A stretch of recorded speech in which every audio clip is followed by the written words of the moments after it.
Alors, bon, on va essayer de démarrer par le film, parce que c'est jamais anodin la manière dont on présente quelque chose. J'entends quand on fait un film, quand on écrit un article, voilà, etc. Euh, et en fait, il faudrait beaucoup de temps pour... ce film ouvre avec quelque chose qui est, si vous vous souvenez bien, les enfants. Voilà, alors la Terre, un jeu d'enfant, la construction en Terre, un jeu d'enfant, point d'interrogation. Euh, Moi, ça m'embête. Ça m'embête parce que, en fait, si je remonte un peu en arrière, c'est une des premières choses que j'ai vues en cherchant sur Internet. Bon, ça date un peu, hein, il n'y avait pas beaucoup de choses. Sur l'endroit où je travaillais, euh, voilà, petit atelier pour enfants, dans je ne sais plus quel coin de Suisse, d'Allemagne ou de France. Construisez votre maison, les bébés. C'est pas compliqué. Et je dis ça de manière un peu provocatrice, mais euh, si vous regardez ce qui a pu être écrit par les administrateurs coloniaux sur l'architecture de terre en Afrique, après on laissera l'Afrique, c'est très intéressant parce qu'on a un petit peu quelque chose de ce qui nous est montré ici, à savoir, bah, tout le monde peut construire. La terre, c'est à la portée de tous. Vous mettez un peu d'eau, un peu de paille, hop, et vous bâtissez. Et c'est très simple. Il n'y a pas de spécialiste de la construction. Tout va bien. Euh, voilà, je démarre juste un peu sur cette petite provocation. C'est évidemment un peu plus compliqué. Alors après, bon, je vais pas refaire l'histoire du film, parce que je voudrais quand même souligner, et puis tu me contrediras ou ajouteras peut-être, Samuel, des choses. C'est qu'on est... bon, il y a quand même un gros défaut, c'est qu'on n'est jamais situé dans ce film, sauf quand on est en Suisse dans du pisé industriel, sauf quand voilà, mais on ne sait pas qu'on construit la embauche sur un chantier breton. On ne sait pas pourquoi ça, on passe à côté. Euh, Il y a le générique, hein, mais pourquoi on passe outre avant, je ne sais pas. Sinon, on suit, parce qu'on n'a pas beaucoup de temps, il ne faut pas que je parle trop. On suit un schéma assez classique de la présentation de la construction en terre crue tout au long de ce film. Un discours qui s'est petit à petit, enfin petit à petit, oui, disons petit à petit imposé en France via Cratère, dont Amaco, que vous avez vu apparaître en, au début du film, est l'un des... est l'une des, je ne vais pas dire des succursales, ça n'a rien à dire, mais enfin l'un des produits. Schéma assez classique avec, bon, il y a le jeu d'enfant, il y a l'archéologie, la terre c'est un matériau qu'on trouve dans le monde entier sur un temps très long, ce sont des millénaires, etc. Euh, une abondance de la ressource, on est dans une logique de ressources, il y a plein de choses à dire là-dessus. La monumentalité, je trouvais intéressant la question de l'urbanité, d'essayer quand même de faire bouger un peu les choses là-dessus, de dire finalement la terre c'est quand même beaucoup des villes pendant assez longtemps. Et après, on a un petit peu d'exercice de gymnastique. On se demande si on va voir le corps à l'ouvrage. Vraiment, le corps à l'ouvrage, et finalement, je trouve qu'on ne le voit pas. C'est-à-dire que, à mon sens, hein, on ne voit pas l'effort, on ne voit pas vraiment le corps aux prises avec la matière dans ce film. Enfin, moi, c'est comme ça que je le vois. Et là, il y a un vrai travail à faire parce que ça pourrait être beaucoup plus fin. Euh, bon, dernier point, je disais un point de vue relativement convenu, sur lequel je pense on va revenir pour essayer peut-être d'en amener d'autres. Vous avez Cratère qui est assez hégémonique, tout comme il y a le béton hégémonique dans le monde. Il y a Cratère hégémonique sur la Terre en France, et un peu plus largement. Et j'ai trouvé assez intéressant qu'ils reviennent sur la question du grain, parce que maintenant on aborde un peu les choses différemment dans la question de la construction en terre. Et cette question du grain, c'est une exposition que vous avez. Il y a eu, comment elle s'appelait, Architecture de terre, Beaubourg 1981. C'était cratère de Thiers. Il y a eu grain, comment ça grain de bâtisseur, réplique ou suite. Nouvelle manière de parler de la Terre, de la présenter en exposition, si possible internationale, à faire circuler, etc., dans les années 2000. Voilà, donc tout ça juste pour dire simplement, évidemment, derrière un film comme ça, il y a plein de choses à décortiquer, il y a du monde, il y a des idées, il y a des personnes, mais là, on n'a pas le temps de faire, évidemment, cela. Et il y a des pouvoirs. Non, je vais pas polémiquer, comme ça, d'entrée de jeu. Non, c'est une film. Alors, je me rends pas que j'aimerais bien, surtout que les personnes qui connaissent pas forcément la construction en terre donnent leur avis, parce que c'est vrai que quand on est baigné dedans, c'est un peu. Pas que je me suis un peu ennuyé, mais quand même. Non, ce que je trouvais assez frappant, intéressant, c'est cette espèce de parallèle entre un espèce de matériau un peu boueux, d'autoconstructeur maladroit au fond de la campagne bretonne, qui n'est pas une image genre c'est classe la terre, quoi. Et à côté de ça, on a des archives, des gros bâtiments, de la préfa. On a des images quand même vachement fortes de ce qui est sérieux, ce qui est bien, ce qui est l'avenir, et un espèce de truc d'autoconstructeur qui a un peu une image qu'on essaie de donner à la construction en terre, que certaines personnes essaient de donner, avec cette espèce de côté autoconstructeur, babacou, l'ancien, machin. Pas... Ça, c'est le passé, en fait. Puis il y en a qui disent, de toute façon, aujourd'hui, il faut massifier, il faut moderniser, il faut du rendement, il faut de la mécanisation. Vous comprenez, on n'est plus dans le monde d'hier. On a des grosses machines, machin. Et c'est vrai qu'ils le disent sans le dire. Ça, c'est pas assumé complètement, je trouve, peu. Et en même temps, c'est ce qui transparaît pas mal dans le film. Moi, je fais beaucoup de chantiers avec plein de monde, avec peu de mécanisation. C'est des chantiers publics, c'est des écoles, c'est des choses comme ça. C'est pas forcément un truc de baba cool, machin, j'en sais rien. Je sais pas ce que c'est baba. Mais cette espèce d'image de. En fait, il y a un discours. À part, je mets un peu à part Anna Ehringer, où j'aime beaucoup ce qu'elle raconte sur la Terre, pas que le bilan carbone, mais le côté social aussi qui est important, et cette appropriation possible de la matière. Enfin, elle dit vraiment des choses pertinentes, je trouve. C'est un peu la seule. Mais c'est vrai que ce qui est compliqué aujourd'hui, c'est comment on met ce beau discours de cette matière appropriable, mais on fait quand même des bâtiments qui tiennent debout. On peut quand même tous y accéder, mais il y a quand même une complexité dans un monde qui aujourd'hui avait un fonctionnement économico-social qui va peut-être pas durer énormément. Je ne sais pas comment ça évolue. En tout cas, ça évolue un peu. On ne sait pas où ça va. En tout cas, essayer de faire rentrer la Terre dans ce truc-là, ça donne des trucs un peu bizarres, comme si ça rentrait pas et qu'on veut quand même la forcer à rentrer. C'est un peu mon point de vue de la construction en Terre. Et je trouve qu'il y a un discours, et puis après, concrètement, en fait, tous les gens qui parlent là, il y en a quand même beaucoup qui ne font pas des vrais bâtiments, des vraies constructions. Parce que c'est la difficulté aujourd'hui. Comment on fait avec la Terre, avec toutes les vertus qu'on peut lire dans tous les bouquins? Concrètement, comment on fait des chantiers? Comment on pose des chantiers avec tout ce beau discours? Et comment on l'applique aujourd'hui en France? Et ça ne répond pas à ça. Il y a beaucoup de choses comme ça qui vont donner des paillettes dans les yeux. La Terre, c'est super beau depuis 10 000 ans et tout, c'est vachement classe. Mais ouais, concrètement, on fait comment aujourd'hui? Bref, je dévie très vite. C'est peut-être bien si on les laisse parler, tout ça. Il y a le micro, donc si vous voulez, si vous avez des réflexions par rapport au film et des réactions par rapport à ce qui vient d'être dit.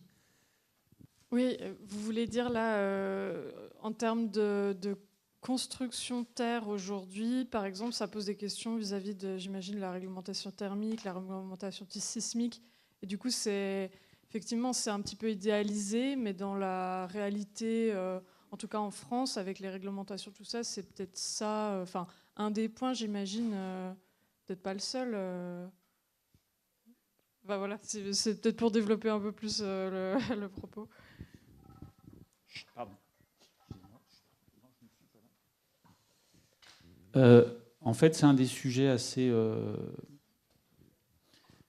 source de débat, en tout cas, en France, pour beaucoup de sujets qui vont être la réglementation, soit la thermique, mais on peut parler des normes, on peut parler de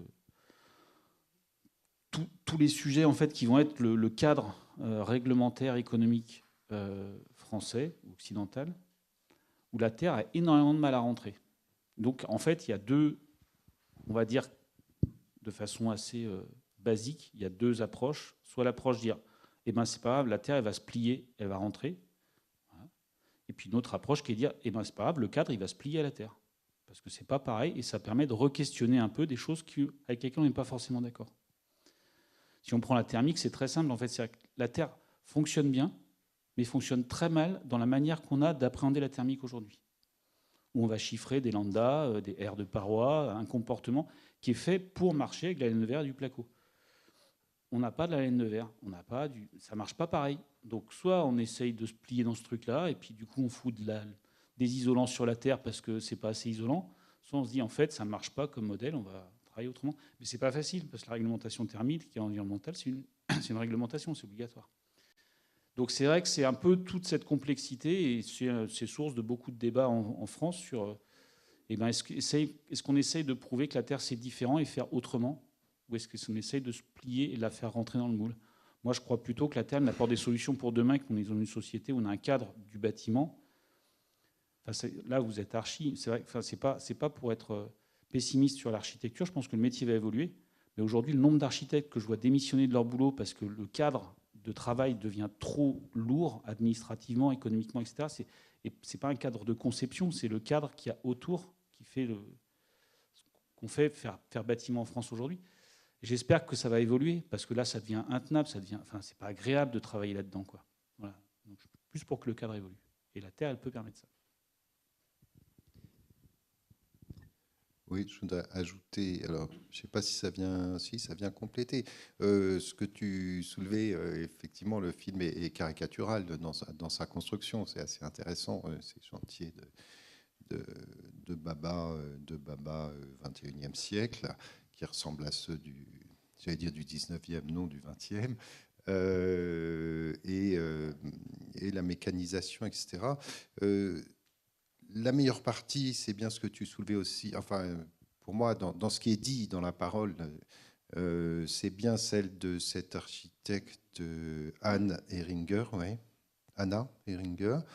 Et ça rejoint ce que tu soulignais et ce que vous soulevez là, c'est-à-dire la question de la norme, effectivement. Faut en sortir, c'est-à-dire qu'on sait bien que la question de la norme est vraiment très intéressante. Qui fait les normes, grosso modo, ou très rapidement, ce sont ceux qui font les produits eux-mêmes. Donc, évidemment, on ne peut pas en sortir. L'électricité, pour ça, est vraiment très, très intéressant, je trouve, parce que tous les quelques années, hop, on n'est plus aux normes, on recommence, on refait des petits boîtiers plastoc, voilà, avec un petit coup de design, et puis c'est reparti pour un tour. Bon, c'est pareil dans le bâtiment industriel. Et ce que soulève Anna Heringer là-dessus, c'est vraiment bien. Enfin, c'est vraiment bien. C'est le fait que, avec le matériau terre, pour tout un tas de raisons dont on peut parler éventuellement, on est directement dans quelque chose qui est de l'ordre qui est de l'ordre du social, qui est de l'ordre de la relation, et du coup de l'équité, de la question du travail. Qu'est-ce que c'est travailler? Comment on travaille? Et dans ce sens-là, bien évidemment, il ne s'agit pas de coller à la norme existante, mais de commencer à la changer. Et de dire, après tout, dans quelle société vit-on? Alors, je prends des raccourcis, mais c'est bien ça l'enjeu. Ce sont là les enjeux de la construction en terre, hein, qui est exprimé là très, très bien, je trouve, par Anna Heringer en quelques mots. Hein. Il y a quelque chose dans l'usage de la terre pour le bâtiment, quelque chose de l'ordre de la justice sociale, de la remise en cause des rapports sociaux, des rapports de production, des rapports de travail. Et ça, ce sont des enjeux très sérieux. Pardon, dans la même logique que cette conception un peu à la Anna Ehringer, est-ce que vous avez des références enfin, de bureaux d'études ou en dehors de Cratère et d'Amaco qui participent à cette... même si c'est des petits et des artisans, je ne sais pas si vous avez des références à nous donner pour qu'on puisse se renseigner sur ces personnes-là, si on doit concevoir un jour un bâtiment en terre avec des personnes qui sont dans cette même vision que vous partagez. Alors, ce qui se passe en terre en France, grosso modo, c'est qu'on est très structuré en réseau. Donc, il y a un certain nombre de réseaux. Il y a des réseaux régionaux qui sont regroupés au sein d'une confédération. La confédération de la construction en terre crue. Puis, il y a des réseaux. Ici, c'est un réseau qui s'appelle Terra, Terre crue Rhône-Alpes. Il y a le collectif terroir armoricain en Armorique. Il y en a dans le sud-ouest, etc. Pourquoi je réponds ça? C'est qu'en fait, ce qui se passe dans un projet concrètement aujourd'hui, quand on fait un projet en terre, des projets qui aboutissent, c'est des projets où on a une équipe qui fonctionne sur l'ensemble. On a une maîtrise d'ouvrage qui a envie de ça, on a une maîtrise d'œuvre qui sait un peu en faire, qui va porter son projet, on a un bureau d'études qui vont suivre, il y a un bureau de contrôle qui est prévenu, qui ne va pas mettre des bâtons dans les roues, on a une entreprise de maçonnerie qui va réaliser. Ça fait équipe, le projet il aboutit. Et en fait, les réseaux, ils vont avec ça. C'est-à-dire qu'en fait, la normalisation, c'est nous qui l'apportons en tant que professionnels, les réglementations thermiques, les FDES, les bazars, la formation. On essaie d'avoir collectivement une réflexion et un travail là-dessus. Et du coup, c'est pareil, c'est-à-dire qu'en fait, si tu cherches un bureau d'études, tu vas être dans un réseau, tu vas avoir plusieurs bureaux d'études qui sont dans le réseau Terra, par exemple, ou le collectif terroir armoricain. Et du coup, petit à petit, ça se met en connexion, et du coup, tu peux porter des projets avec des gens qui ont déjà la compétence là-dedans. C'est comme ça que ça marche. Il ne faut pas hésiter à connecter les réseaux, ils sont là pour ça. Parce qu'en fait, un des soucis qu'on a, et c'est marrant de regarder un film justement, c'est que les réseaux professionnels, comme Nicolas qui est là, moi, etc., on ne fait pas de la communication, on fait des chantiers. Et il y a des communicants. Et c'est vrai que du coup, pour connecter les faiseux, il faut mieux passer par les réseaux qui vont vous dire qui y a. Parce que nous, on ne fait pas des plaquettes de com et des films. Et il y a autre chose peut-être dont il faut dire un mot, c'est qu'il y a depuis quelques années un projet national Terre Crue, c'est-à-dire une structure qui rassemble, à l'initiative des professionnels de la terre crue, qui rassemble des professionnels de la terre crue, architectes, maçons, etc., entreprises, et des chercheurs justement pour promouvoir et développer cette filière. Alors ce projet national, je vous signale, si vous ne le savez pas, que l'ENSAS, cette école ici même, en est partenaire.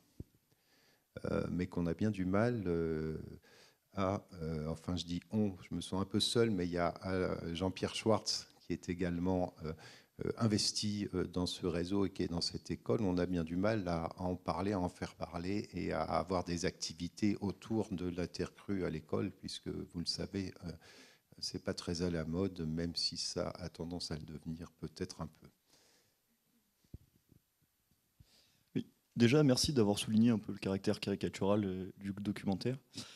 C'est important, je pense, vu que vous êtes professionnel dans ce domaine-là. Et moi, j'ai une question, c'est qu'aujourd'hui, on sait que les normes, elles bloquent énormément tout ça.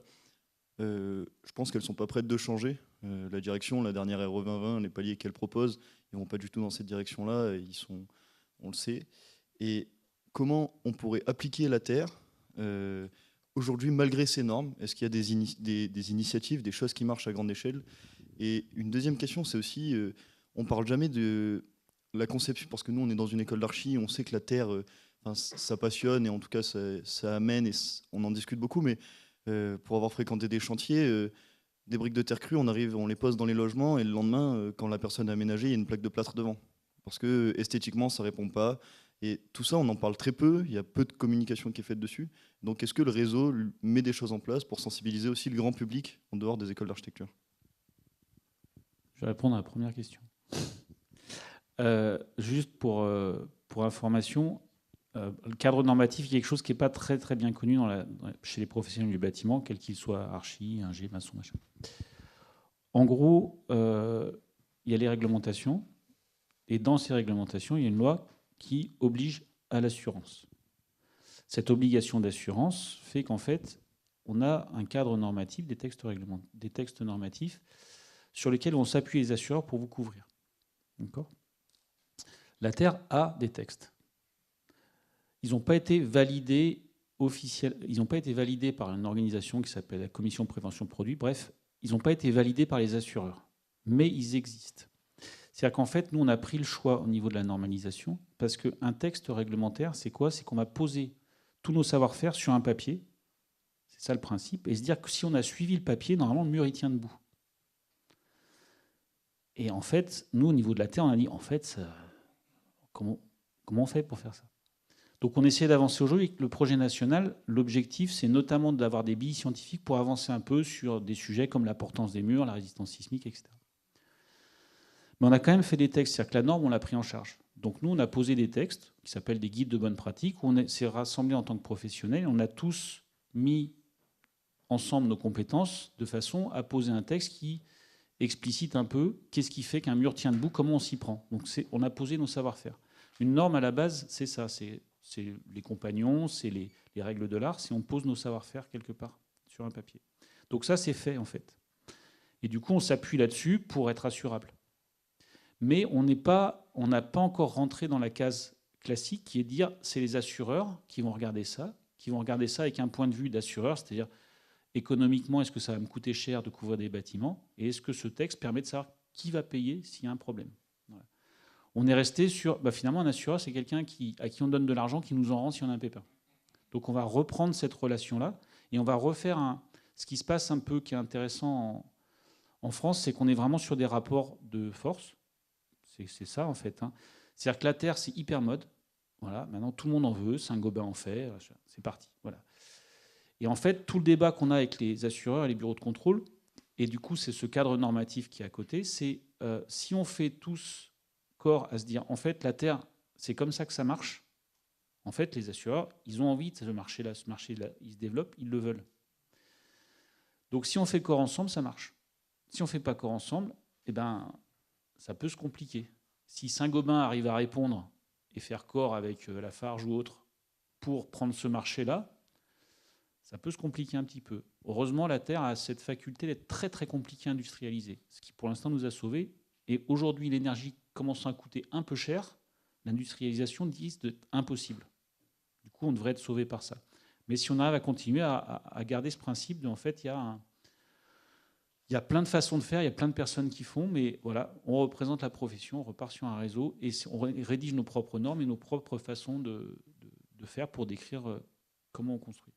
Je ne sais pas si ça répond un peu. Tu veux répondre à la deuxième sur le placo sur la Terre? C'était quoi, pardon? J'ai oublié. La diffusion de l'esthétique de la Terre qui n'est pas commune, on a perdu dans le temps. Oui.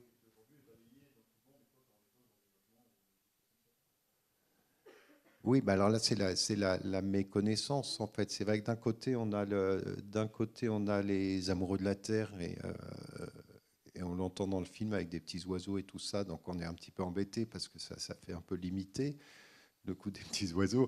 Et de l'autre, la méconnaissance qui fait qu'on en reste toujours à la Terre, c'est sale, la Terre, ça prend l'eau, et quand ça prend l'eau, ça fond comme un morceau de sucre, etc. Là, il y a un vrai travail, qui est du travail de long terme de revalorisation dans les mentalités, parce que quand même la Terre, elle traîne une longue histoire j'allais dire de négation, c'est pas le bon mot, de médisance, on pourrait dire, dans notre société. Je voyais même dans des romans 19e, on voit déjà la Terre, c'est la maison du paysan, et la maison du paysan, c'est pas une maison, enfin, etc. Donc, c'est essentiellement de la méconnaissance. Alors, la communication, là, le souci actuel que l'on a par rapport à cela, c'est que la communication sur la Terre, elle est prise en charge par les grands groupes amacocrataires, et donc ils développent un certain type de discours, et eux derrière, dans le développement sur ces 15 dernières années de la terre crue en France, il y avait deux tendances.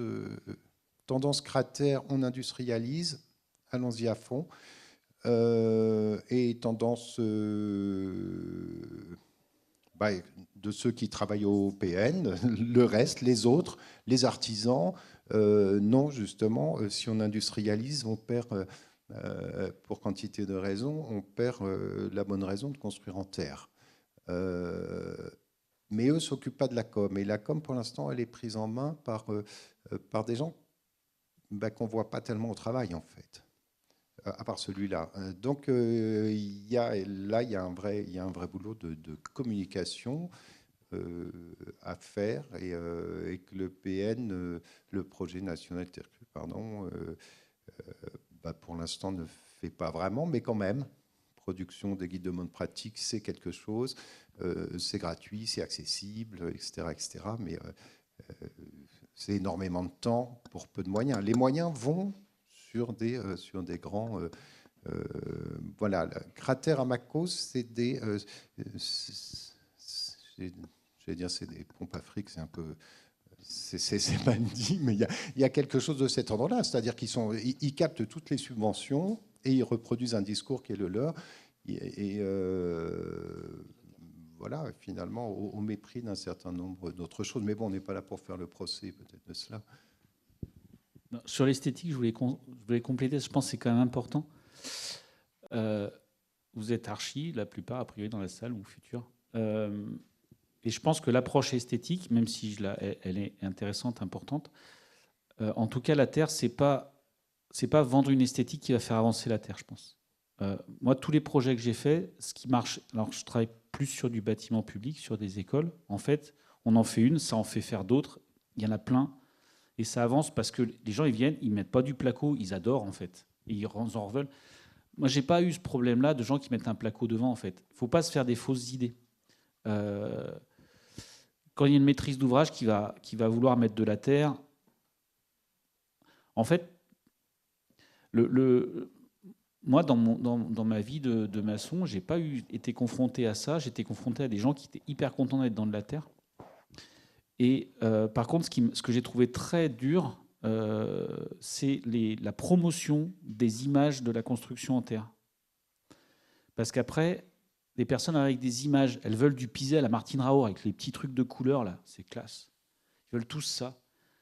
Et en fait, moi, je fais de la terre parce que ça régule l'hygrothermie, parce que c'est bien, ce qu'on a envie de toucher. Parce qu'il y a plein de choses, en fait. Et c'est pas dans le dessin. C'est vachement plus profond que ça.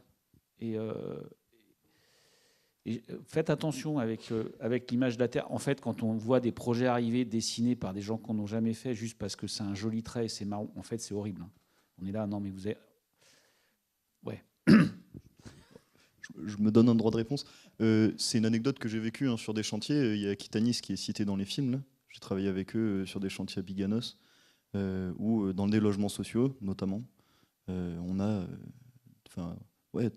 2 mois après, on doit intervenir parce qu'il y a soit des enduits ciment, soit du placo qui a été posé. Et ensuite, pour finir, j'aimerais juste dire que l'opportunité d'amener la terre avec Monsieur Schwartz dans l'école, je pense qu'on est demandeur et qu'on attend juste ça. Donc saisissez-la. Moi, je voulais revenir... Ah, pardon. Excuse-moi. Non, vas-y. Non, et c'était aussi d'où aussi ma question, parce que c'est quand même un effet assez, comme vous l'avez dit, mode, et que tout le monde en veut, mais est-ce qu'on est vraiment prêt? Parce qu'ici, on ne nous l'enseigne pas. Je ne suis pas sûr que dans les CFA, maçonnerie, ils l'enseignent. Je ne sais pas si les ingés, en fait, j'ai plutôt l'impression que c'est encore très niche, et que c'est plutôt un effet de mode, et que si on veut, on peut s'instruire. Mais c'est pas quelque chose aussi de très généralisé. Et du coup, d'où la viabilité en fait, de la promotion de la terre. Ben, après, c'est dommage qu'il n'y ait pas de l'enseignement à l'école. Moi, j'enseigne à l'école d'archi de Rennes. Et j'habite de l'autre côté de la place Jacquard. Mais ça, c'est les aléas des choses. On met en place de plus en plus de formations. En fait, effectivement, il y a je pense que c'est la bonne porte d'entrée. Enfin, j'en vois pas d'autres. Parce qu'en fait, il faut du monde qui sache faire. Parce que si on ne sait pas faire, ça ne marche pas. Du coup, il faut former des personnes pour en faire. Après, c'est le cadre. Est-ce qu'il y a des volontés ça se développe quand même assez vite au niveau de la formation, je trouve. Mais parce que moi, ça fait un petit moment que je suis dedans. Donc, j'ai vu une espèce de pic qui monte. Il y a de plus en plus de maçons. Ça a du mal à démarrer en Rhône-Alpes. Je sais qu'en Bretagne, moi je forme des archis, j'en ai formé 120 là, sur ces 3-4 dernières années. Des maçons, il en sort, je dirais, quasiment 50 par an. Du coup, le marché, il booste. Mais il n'y a que ça qui marche, en fait. On forme des archis et des maçons, ça construit des baraques. On forme d'abord les maçons, ça c'est sûr, sinon ça ne marchera pas dans l'autre. Et après, des archis avec, et ça fonctionne. Mais voilà, c'est des dynamiques à mettre en place qui sont, voilà, avec des régions qui financent ou pas les formations. C'est des volontés politiques. Voilà. Et après, quelque part, la formation des archis à la rigueur, et encore, c'est quand même un peu le ministère de la Culture, tout ça, c'est pas ouf. Mais après, les maçons, en fait, en vrai, c'est juste des voies de garage d'éducation nationale. Donc on ne va pas mettre des ronds pour former des maçons. En fait, il y a un problème de fond là-dessus. Et il ne va pas changer avec les évolutions politiques actuelles, si on ne le réclame pas un peu fort, je pense. Mais oui, c'est comme ça que ça marchera. S'il y a des maçons qui savent faire de la terre, il y aura des baraques en terre.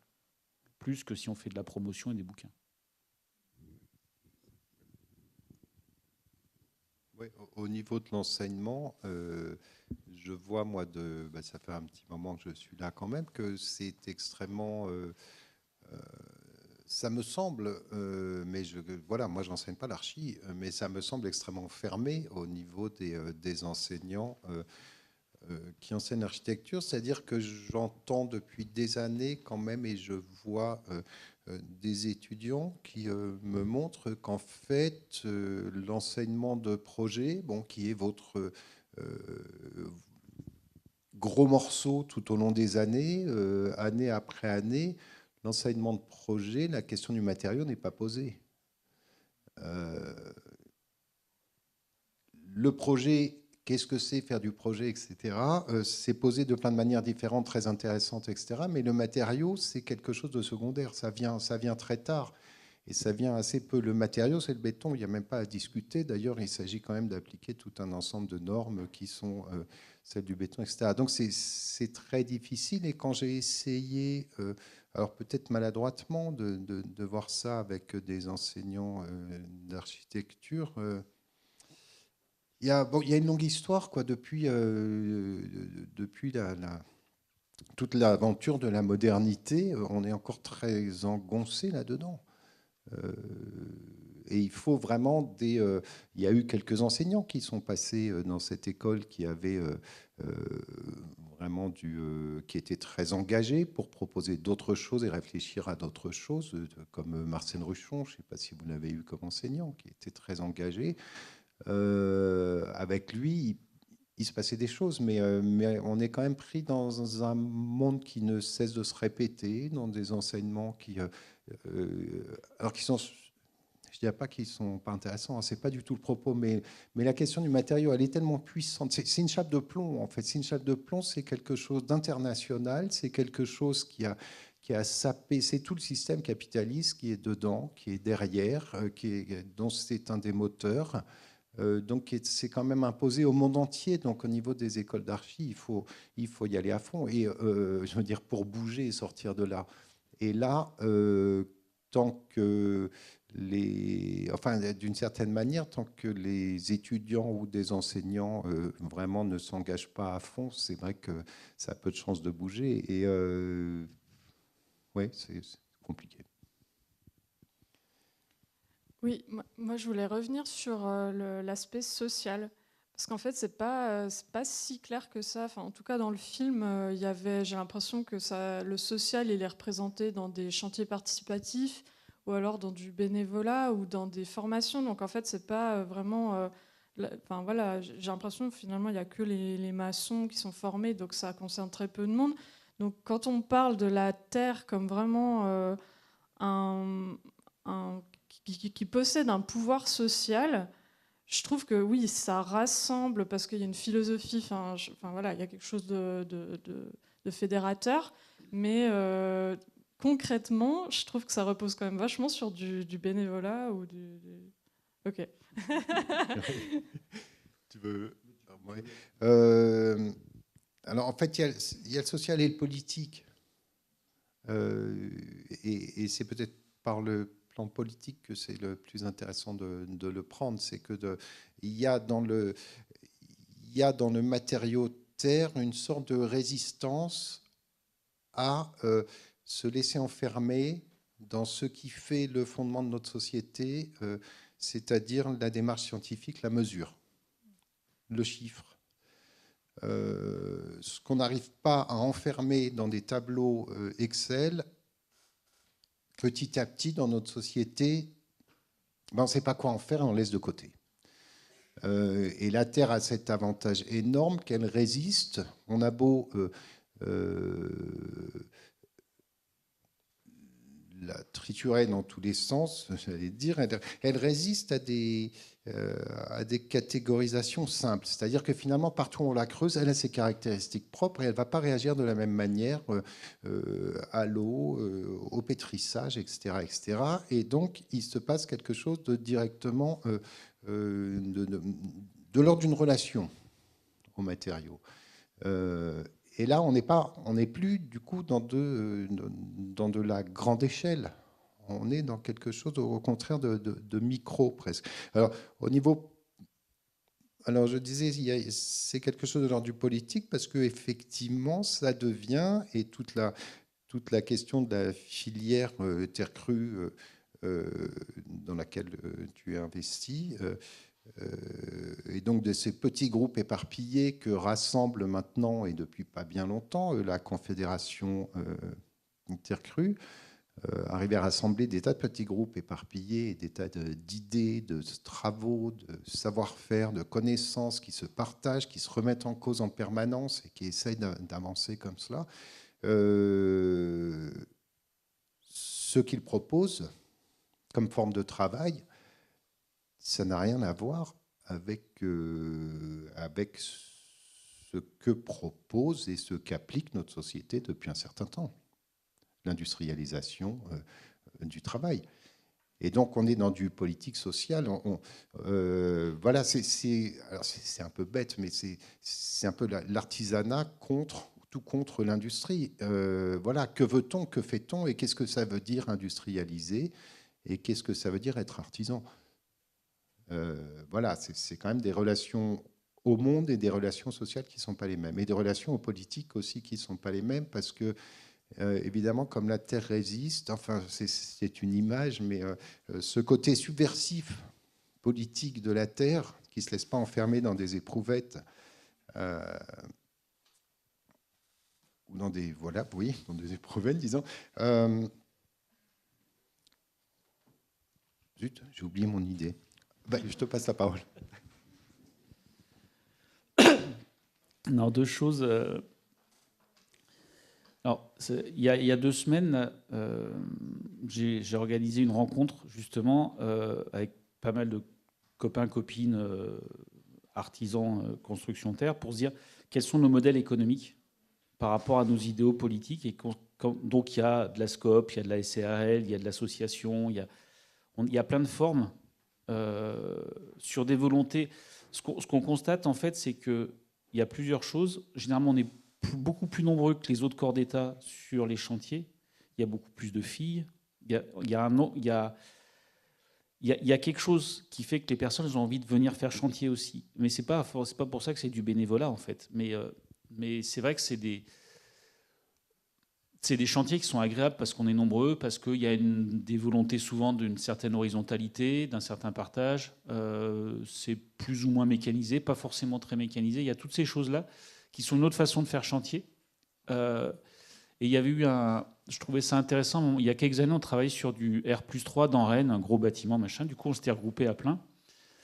Et la première réponse qui avait été faite par la maîtrise d'ouvrage à l'époque, c'était faut qu'on trouve une grosse entreprise, donc il faut qu'on mette au point des techniques simples pour pouvoir les déléguer à des manards. C'était ça la réponse normale, en fait. C'est un peu ce discours qu'on peut entendre par moment, c'est qu'on va simplifier la construction en terre pour filer ça à des gens qu'on paye au lance-pierre, parce que de toute façon, c'est même plus des échecs de garage d'éducation nationale. On prend des immigrés depuis je ne sais pas combien de temps et on leur fait faire les bâtiments.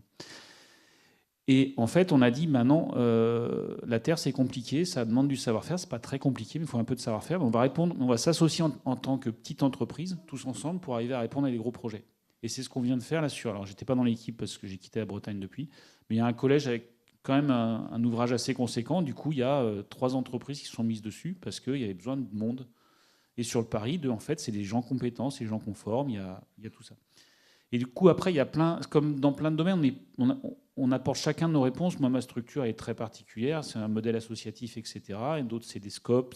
Il y a plein de choses, parce qu'on essaie aussi d'avoir d'autres modèles économiques. Moi, la SRL avec le patron machin, c'est pas mon kiff. En fait, je me retrouve pas du tout là-dedans. J'ai pas envie de ça. Et on est sur d'autres modèles. Il y a plein de personnes qui essaient d'autres modèles. Du coup, c'est ça qui est intéressant. Mais voilà. Et il y a aussi du bénévolat, il y a aussi de l'insertion, il y a aussi ces modèles-là qui en font partie, quoi. Mais du coup, c'est quand même une activité qui permet de se dégager une rémunération décente avec cette seule activité-là, ou est-ce qu'il faut prévoir que c'est une activité passion qui génère un petit peu d'argent et puis que derrière, il faut se trouver une autre activité. Enfin, voilà, quoi. C'est une question de taux de rémunération qu'on exige. Moi, j'ai 2 enfants, une femme. Je suis le seul à ramener de l'argent à la maison depuis 25 ans et ça se passe très bien. Non, mais voilà, ça peut être je pense que c'est un peu une question que tout le monde se pose aussi parce que ça attire et puis du coup on se dit ah oui c'est un truc passion, c'est un truc qu'on fait l'été quand il fait chaud, qu'il fait beau et tout, en chantier participatif, on va rencontrer du monde et tout et c'est sympa. Et voilà, après en termes de viabilité, je veux dire concrète pour se nourrir, se loger et derrière, voilà. On arrive à manger, il n'y a pas de problème. Bah oui, est-ce que vous pouvez revenir sur quelques exemples concrets, on va dire, de chantiers que tu as pu observer ou que tu as pu faire et là, du coup, des modèles de chantier qui sont possibles et de la valeur socialisante que ça peut avoir ailleurs et en France. Je ne sais pas si c'est clair mais comme question. Moi, je peux parler du modèle sur lequel je bosse actuellement depuis 5, 6, 7 ans, je ne sais plus exactement, où on a monté une asso où, en fait,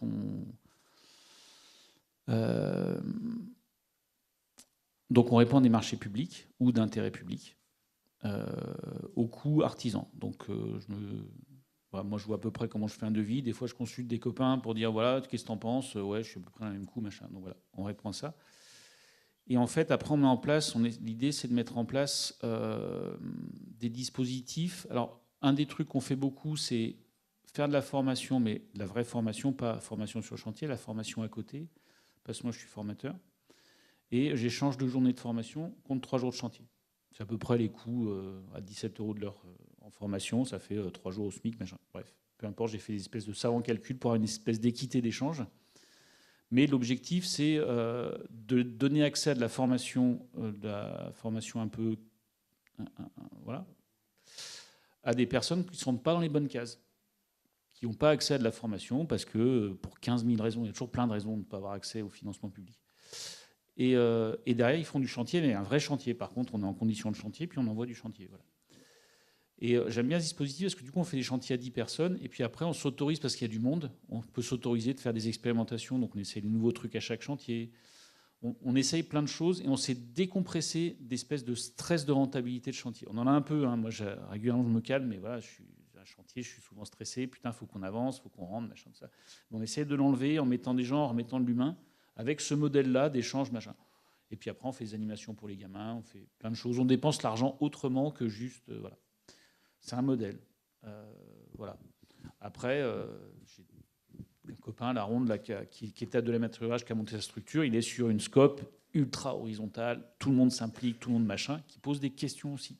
Parce qu'il y en a qui n'ont pas envie, qui ont envie d'autres postes, etc. Mais il y a plein de questionnements. Après, j'ai un autre copain qui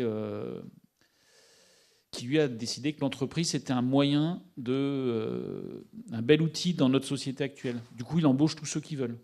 Ceux qui ont besoin d'un CDI pour avoir un prêt à la banque ou d'avoir des papiers parce qu'ils n'en ont pas ou qui sont auto-entrepreneurs qui ont envie de bosser, etc. Du coup, il y a toujours 10 salariés, pseudo-salariés, sous plein de statuts différents. Mais ils dépannent comme ça en tant que SRL. Voilà.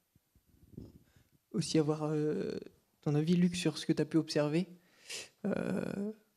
Alors, moi, je suis dans dans un autre contexte, tu veux dire, sur le terrain africain. C'est ça, d'avoir un peu le vis-à-vis. Alors, on est dans un système complètement différent, en fait, puisqu'on est sur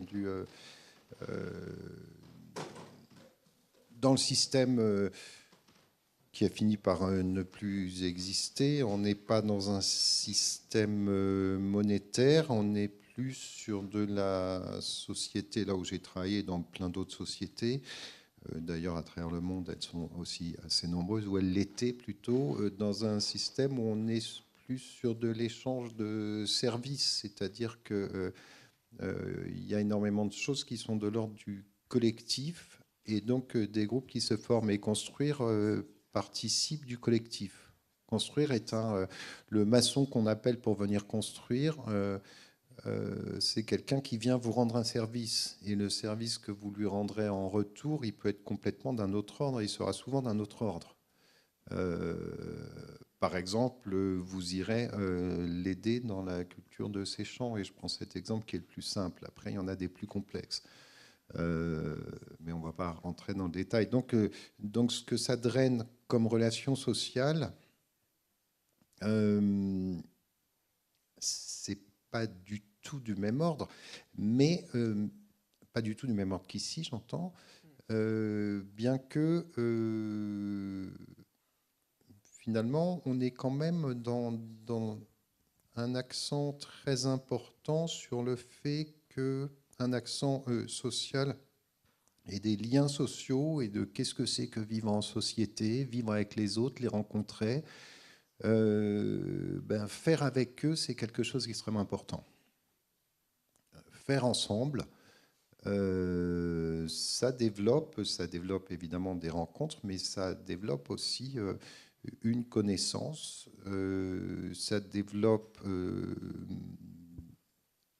en fait des relations qui vont plus loin que la relation de travail, qui sont des relations d'ordre économique, d'ordre affectif, de parenté. Tout le monde ne travaille pas n'importe où.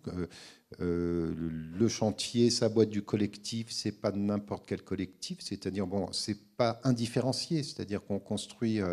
C'est pas parce qu'il y a une maison à bâtir que tout le monde va se jeter dessus pour aller travailler, bien évidemment. On y va parce qu'on a des obligations, parce qu'on est le beau-fils et que donc sa belle famille, il faut quand même lui rendre quelque chose. Mais là, on va intervenir plutôt pour des questions, là où je travaillais, de toiture, donc mais pas pour la construction des murs.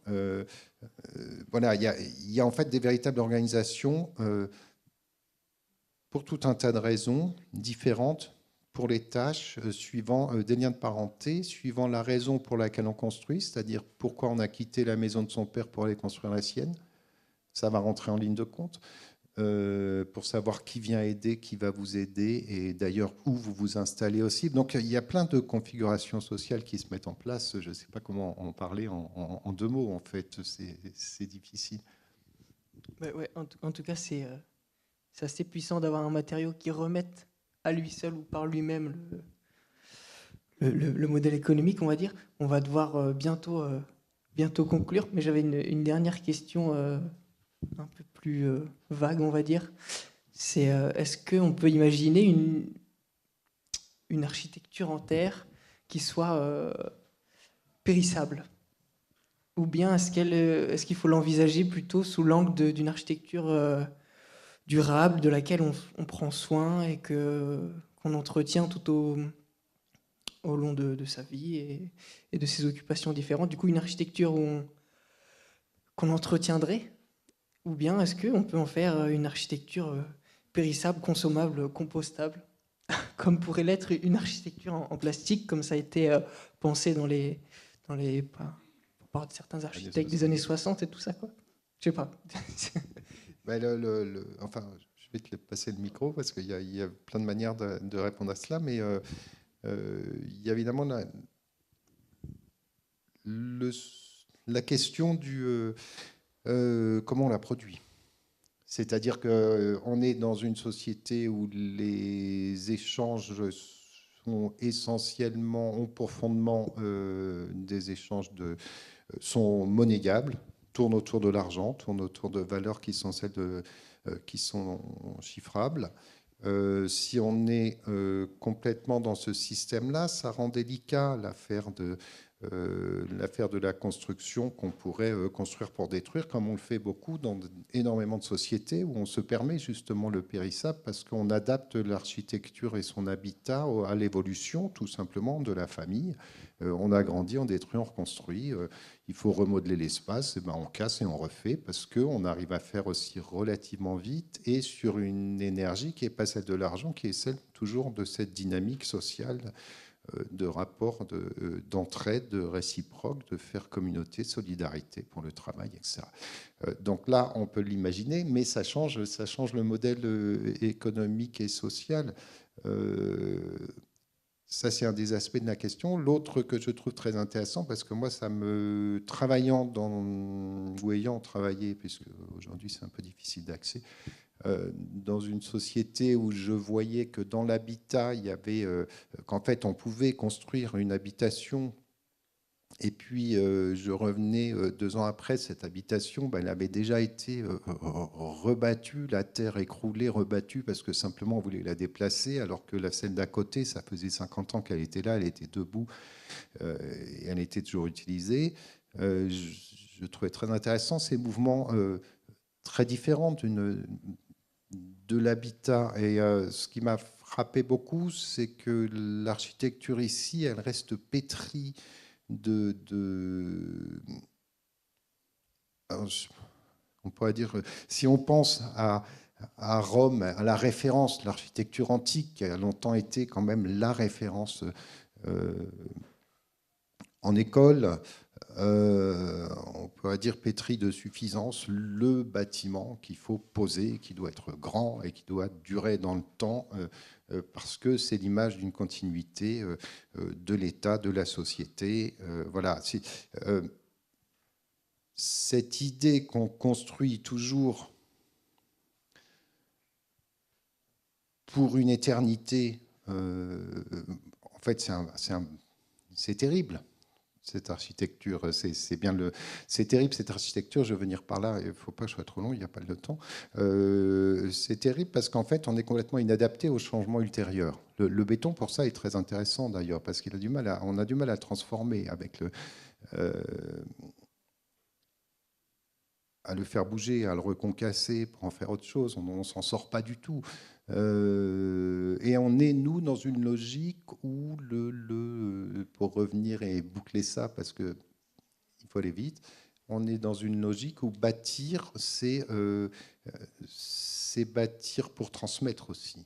C'est transmettre de l'immobilier, c'est transmettre quelque chose du patrimoine, etc. Et là, évidemment, si on est dans cette logique-là, c'est difficile de penser l'habitat comme éphémère. Par contre, en termes écologiques, entre guillemets, pour faire vite, ce serait beaucoup plus malin de le penser comme éphémère et en termes de dynamique sociale et de dynamique de société aussi, il me semble.